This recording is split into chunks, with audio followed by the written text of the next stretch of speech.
Baik, di sini saya akan mempresentasikan UAS nomor 3 dari kelompok 5. Di sini anggota kelompoknya yaitu Emmanuel SA Rezeki. Yang kedua saya sendiri Francisco Pajamolan dengan NIM 21111007. Nah, yang pertama pendahuluannya virus corona yang tak terdeteksi sebelum muncul pada akhir Desember 2019 di Wuhan, Tiongkok, dan mengakibatkan wabah yang hebat di banyak kota di Tiongkok yang kemudian meluas secara global. Oleh World Health Organization (WHO), penyakit ini secara resmi diberi nama coronavirus disease 2019 COVID-19 pada tanggal 11 Februari 2020. WUCN 2020. Berdasarkan data yang diakses di situs WHO pada 5 Maret 2021, tercatat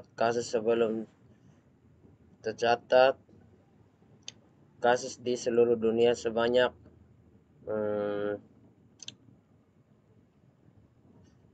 115.094.600 jiwa dengan jumlah korban meninggal sebanyak ini. Data diserahkan ke Indonesia diakses di halaman lama. Setelah itu kita lanjut penjelasan ancaman, konsekuensi, dan ukuran pencegahan UMKM PKB di tengah COVID-19. Yang pertama, ancaman. Sebuah riset menunjukkan rendahnya sentimen investor terhadap pasar akibat dampak pandemi COVID-19 pada akhir membawa pasar ke arah cenderung negatif. Data yang dirilis Kementerian Koperasi dan Usaha Kecil yang Mencegah RI menunjukkan bahwa pada tahun 2018 mendapatkan 64,2 juta unit usaha mikro kecil yang menengah UMKM yang menyerap 116,9 juta tenaga kerja. Jumlah ini menunjukkan bahwa 99% unit usaha di Indonesia adalah UMKM dan menyerap 97% bangsa tenaga kerja. Perkembangan data usaha mikro kecil menengah UMKM dan usaha besar UB tahun 2017, 2018, dan 2020. Hasil survei bahan Pusat Statistik BPS yang menyatakan akibat dampak pandemi COVID-19 sebanyak 84,20% usaha mikro kecil UMK mengalami penurunan pendapatan yang paling banyak 92,47%, merupakan sektor usaha akomodasian, makanan, dan minuman. Setelah itu penjelasan ancaman, konsekuensi, dan ukuran pencegahan UMKM PKB di tengah COVID-19. Konsekuensinya, riset BPS menampilkan beberapa informasi penting berikut ini. Akibat adanya pembatasan sosial berskala besar sebanyak 78,35% UMKM yang mengalami penurunan pendapatan karena klien juga terdampak. Para pelaku usaha melakukan upaya adaptasi usaha di masa pandemi secara diversifikasi, beralih ke sektor yang berbeda, dan menerapkan protokol kesehatan dengan cara yang jaga jarak, menyediakan sarana cuci tangan dan pemakaian masker. usaha berskala menengah besar UMB relatif lebih patuh pada penerapan protokol kesehatan yang dibagikan UMKM. Setelah itu penjelasan ancaman COVID-19 dan ukuran pencegahan UMKM PKB di tengah COVID-19. Ukuran pencegahan mengurangi kerusakan bencana untuk infrastruktur krisis dan penggangguan pelayanan dasar, meningkatkan jumlah negara dengan strategi pengurangan risiko bencana nasional dan logika, meningkatkan kerjasama internasional untuk negara-negara berkembang melalui dukungan yang memadai dan berlanjutan, meningkatkan ketersediaan akses di sistem peringatan dini di informasi risiko bencana. Kerangka Sendai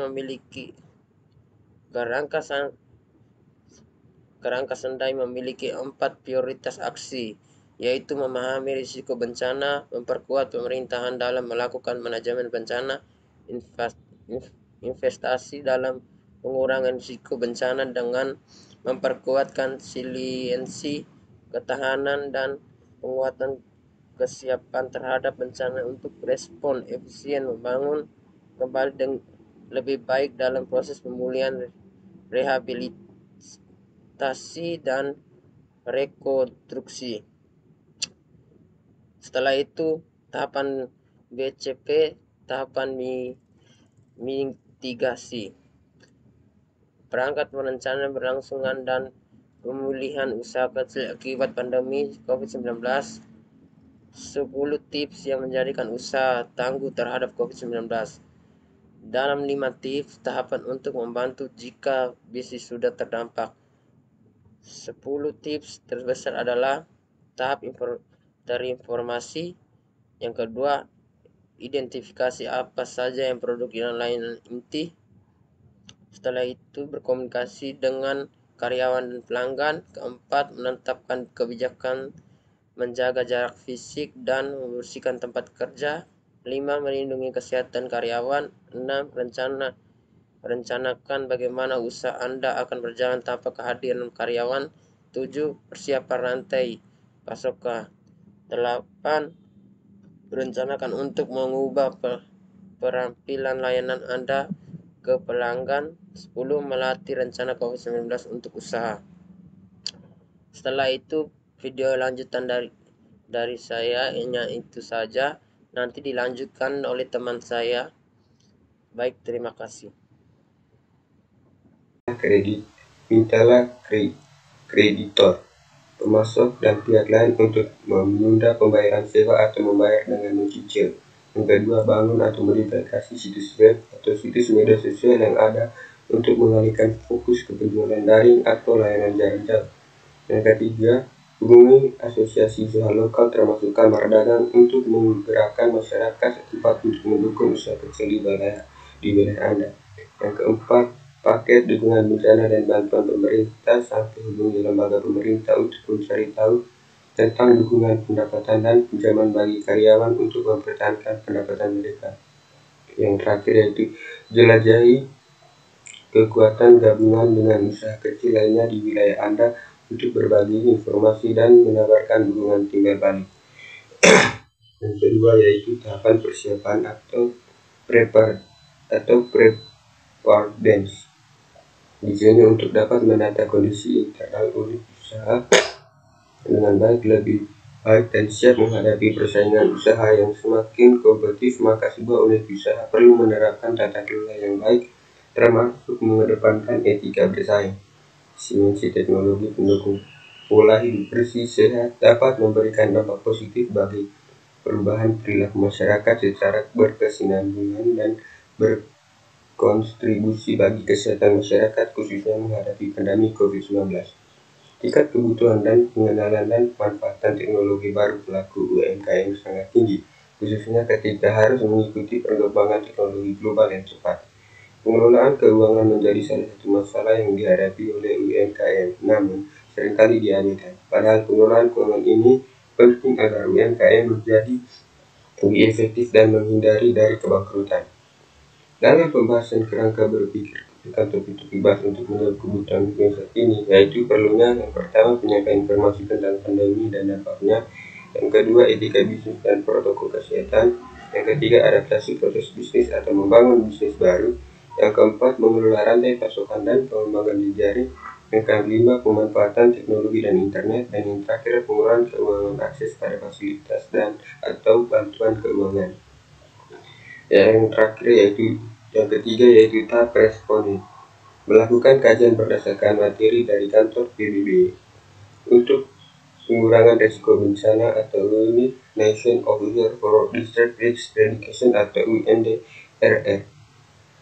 Materi tersebut adalah kerangka sendai untuk pengurangan risiko bencana 2015 sampai 2030 atau disebut juga dengan kerangka sendai UNDRR 2020B.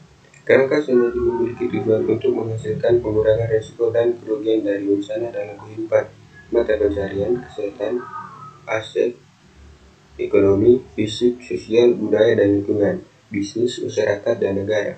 Kerangka sendai memiliki 7 target global, yaitu secara substansial mengurangi kematian karena bencana global, mengurangi jumlah orang yang terkena dampak secara global, kerugian ekonomi bencana langsung dalam kaitannya dengan produk domestik bruto atau PDB, mengurangi kerusakan bencana untuk infrastruktur kritis dan gangguan pelayanan dasar, meningkatkan jumlah negara dengan strategi pengurangan risiko bencana nasional dan lokal, meningkatkan kerjasama internasional untuk negara-negara berkembang melalui dukungan yang memadai dan berkelanjutan, meningkatkan ketersediaan dan akses ke sistem peringatan dini dan informasi risiko bencana.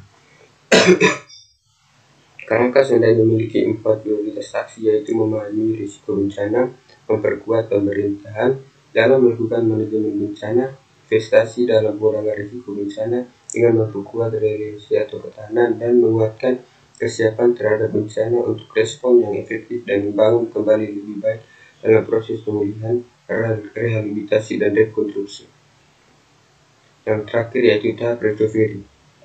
Di sini membangun model bisnis baru, pengenalan platform bisnis daring, menyeleksi produk, siklus hidup berkelanjutan produk, mengidentifikasi risiko internal dan eksternal, menyiapkan bisnis dalam jaringan keuntungan dan risikonya, pelayanan pelanggan, penanganan keluhan, bisnis model kanvas, implementasi etika bisnis termasuk etika bisnis di era pandemi dalam rangka kesehatan dan keselamatan, memastikan keberlangsungan bisnis UMKM sebagai tulang punggung perekonomian Indonesia, insentif dari pemerintah, restrukturisasi kredit, relaksi. Baik, sekian dari saya. Selanjutnya saya berikan kepada teman saya Isco.